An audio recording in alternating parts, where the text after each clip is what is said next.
आपको ये भी बताते चलें कि नैब के ऊपर सुप्रीम कोर्ट की जानिब से पहले भी कई बार तनकीद की गई है। 9 जुलाई को सुप्रीम कोर्ट में चीफ जस्टिस की सरबराही में लाखड़ा कोल माइनिंग प्लांट की तामीर में बेज़ाब्तगियों से मुतालिक अज़खुद नोटिस की समाअत हुई थी, जिसमें चीफ जस्टिस ने ये रिमार्क्स दिए थे कि नैब का इदारा नहीं चल रहा है।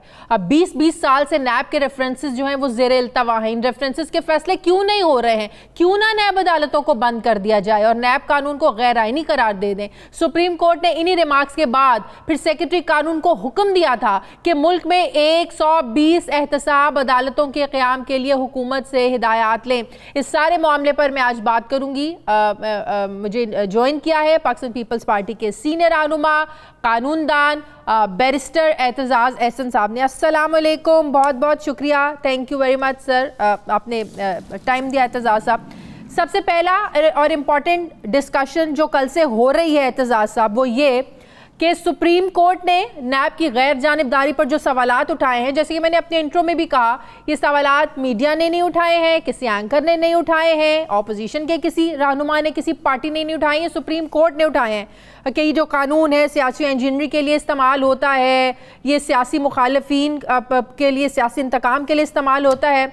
आप क्या समझते हैं एतजाज़ साहब कि कितना नागुज़ीर हो गया है अब नैब के कानून में तरमीम करना इन रिमार्क्स के बाद, इस फैसले के बाद, इस ऑब्जर्वेशन के बाद? अच्छा, पहली बात तो मैं आपसे दरियाफ्त कर लूँ वैसे कि क्या ये जो ऑल पार्टीज कॉन्फ्रेंस वाला मामला आपने पहले छेड़ा था वो बाद में आप लेंगी, पहले आप इसको ले रही हैं नैब के फैसले को? जी जी जी, मैं ये समझा हूँ वो बाद में देंगी। अच्छा, दूसरी बात मैं आपकी वसातत से एक जुमला सिर्फ अर्ज कर दूं। एक जुमला मैं तंग आ गया हूँ इस सोशल मीडिया के टाइगर पार्टी के टाइगर से, कि वो मेरी जानिब से फेसबुक के मैसेजेस और ये ट्वीट्स किए चले आ रहे हैं। मैं शिकायतें लगा चुका हूँ, FIA को लगा चुका हूँ, साइबर क्राइम्स को लगा चुका हूँ, कोई कुछ नहीं बन रहा। मैंने कोई ट्वीट नहीं किया, मैंने कोई फेसबुक मेरे प्रोग्राम में हर बार एतजाज़ साहब ये कहते हैं, हर बार ये मसला होता है कि उनका जो है ना, ये जो शिकायतें आती हैं, भाई उनकी तरफ से कोई ट्वीट नहीं होता है, उनका कोई सोशल मीडिया अकाउंट नहीं है, तो क्यों लोग इनके फेक अकाउंट से जो है ना वो ट्वीट्स कर देते हैं। सर मुझे एक दफ़ा फिर कहना पड़ गया क्योंकि हर दफ़ा आप मेरे प्रोग्राम में कहते हैं। थैंक यू, आप ये प्लेटफॉर्म मुझे देती हैं ये तस्दीक करने की। अब दूसरी बात आपने जो की कि ये जो सुप्रीम कोर्ट का फैसला है, सुप्रीम कोर्ट का फैसला इंतहाई अहम है।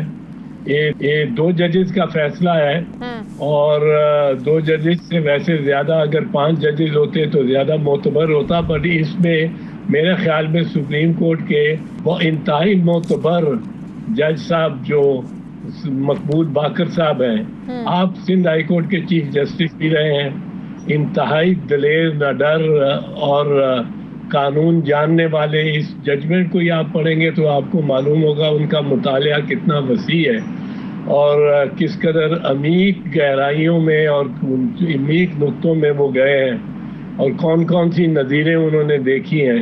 एक बड़ा तवील फैसला और बड़ा जामे फैसला है। और आप दलेर, मैंने इसलिए कहा कि आप chief justice Sindh high court पे थे तो आप पे एक कातिलाना हमला हुआ था, खुदकुश हमला आपके का, और आप अल्हम्दुलिल्लाह आप बचे रहे, महफूज रहे और अल्लाह करे महफूज रहे।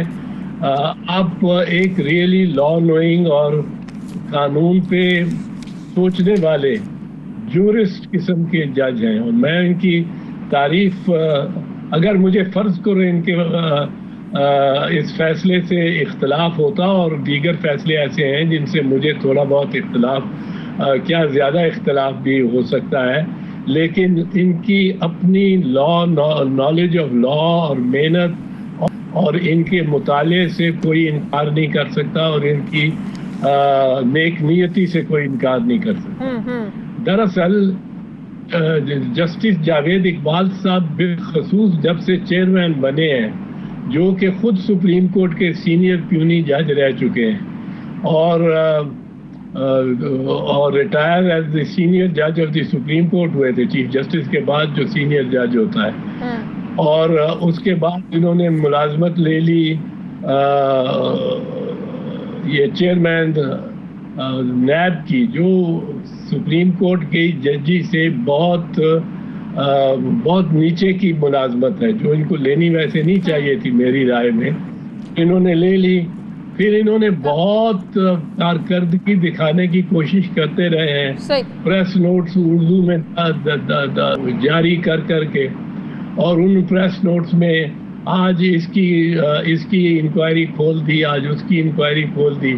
इंक्वायरियां इन्होंने मेरा ख्याल है कोई 150 खोली है, और फैसला एक में भी फैसला नहीं लिया मासवाए इनकी रेफरेंस के रद्द किए जाने पे। तो आज तो हुकूमत ने खुद कह दिया है एतजाज साहब के प्रोसिक्यूशन की नाकामी को। भाई आप लोग ये ना समझे कि अगर प्रोसिक्यूशन नाकाम हो गई, नैब की प्रोसिक्यूशन कमजोर थी, तो आप फरिश्ता हो गए। तो आप देखें 90% हाई प्रोफाइल केसेस में मुल्ज़मान की ज़मानत को देख लें, तो आपको लगता है कि प्रोसिक्यूशन ही कमज़ोर है, केसेस कमज़ोर बनाए जाते हैं, जिसकी वजह से मुल्ज़मान ज़मानतें लेने में कामयाब हो जाते हैं। भले ही उनके पास सबूत हो, नैब के पास वो बड़े बड़े डॉक्यूमेंट्स की बात करते हैं, 100% सबूतों की बात करते हैं, 8-8 महीने जेलों में रखते हैं, लेकिन आप आखिर फिर क्या वजह है कि इतने सबूत होने के बावजूद भी अगर आज कुछ साबित नहीं कर पाते, तो ये तो आप लोगों की नाकामी है। क्या ये इस इदारे की नाकामी है? फिर ये मैं इस एक नाकामी ज़रूर है, तो मैं उस पर अर्ज करता हूँ, पर उससे पहले मैं एक जुमला आपकी से माज़रत के साथ और आपकी इजाज़त के साथ ये कहता जाऊँ कि दोनों ख्वाजा बरादरान को मैं मुबारक भी देना चाहता हूँ। उन्होंने बहुत बड़ा फ़ैसला लिया है, उनके हक़ में बहुत बड़ा फ़ैसला आया, और ये अहम फ़ैसला होगा, और उनकी बरियत की शायद इसी पे बुनियाद बन जाएगा। गालिब इम्कान है कि बन जाएगी बरियत की। ता वक्त है कि नैब कोई नया शहादत और सबूत ना लेके आए। अब रही बात जहाँ तक ताल्लुक है कि नैब वाले और ये इनकी तफ्तीश और इनका इस्तगासा, इनके पास 2 मराहिल में मुकदमा आता है। एक मरला होता है तफ्तीश का। अमूमी तौर पे मैंने जो देखा है, ये जो नैब है, ये तफ्तीश पे, कलेक्शन ऑफ एविडेंस पे तेज है, और उसकी बुनियादी वजह यह है कि 90 दिन आदमी को अंदर रखते हैं।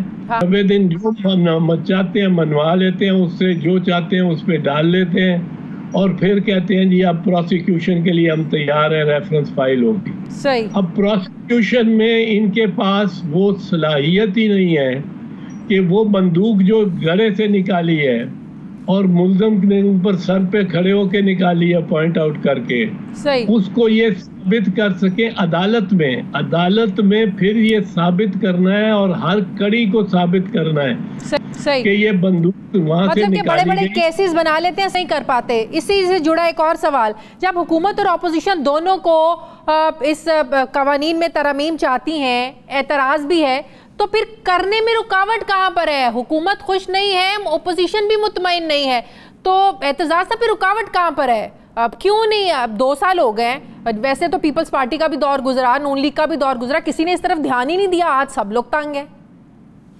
मेरा ख्याल है कि एक कंसेंसस तो पार्लियामेंट में क्रिएट हो गया है कि इसकी तरमीम होनी चाहिए। लेकिन क्या तरमीम है, ये इस पे कंसेंसस शायद ना हो। हुकूमत जो इस वक्त कुर्सी पे बैठी है वो अपने आप को महफूज समझती है, और अपोजिशन जो अपने आप को, जो कुर्सी पे नहीं बैठी, वो उसका रवैया ख्वाजा साद रफीक और ख्वाजा सलमान रफीक जैसा है कि वो अपने आप को गैर महफूज समझते हैं इस नैब की तलवार से। तो इसलिए इनमें इत्तेफाक राय होना अभी तक मेरे ख्याल में दुश्वार है, लेकिन ये दोनों तस्लीम करेंगे कि इसमें तरमीम होना जरूरी है। अच्छा, इसी का क्या मकसद है, किस मकसद के लिए करने जा रहे हैं? इससे पहले भी जो एपीसी हुई हैं, आप देखिए मौलाना साहब बुलाते रहे, ऑपोजिशन पहले बुलाती रही, क्या निकला? कुछ नहीं निकला। अब बेसिकली एजेंडा क्या है? क्या हुकूमत को घर भेजना है? सड़कों पर निकलना है, कोई बाकायदा कोई तहरीक चलानी है। जाहिर है अगर ऑपोजिशन जमात किसी एक प्लेटफॉर्म पर इकट्ठी हो रही है तो कोई बड़ा जामे, कोई बड़ा मजबूत मकसद होगा। क्या मकसद है इस APC का? शादिया, अगर मेरी बात आप पूछिए हाँ। तो मैं आपको अपनी जाती राय दूं इस पे।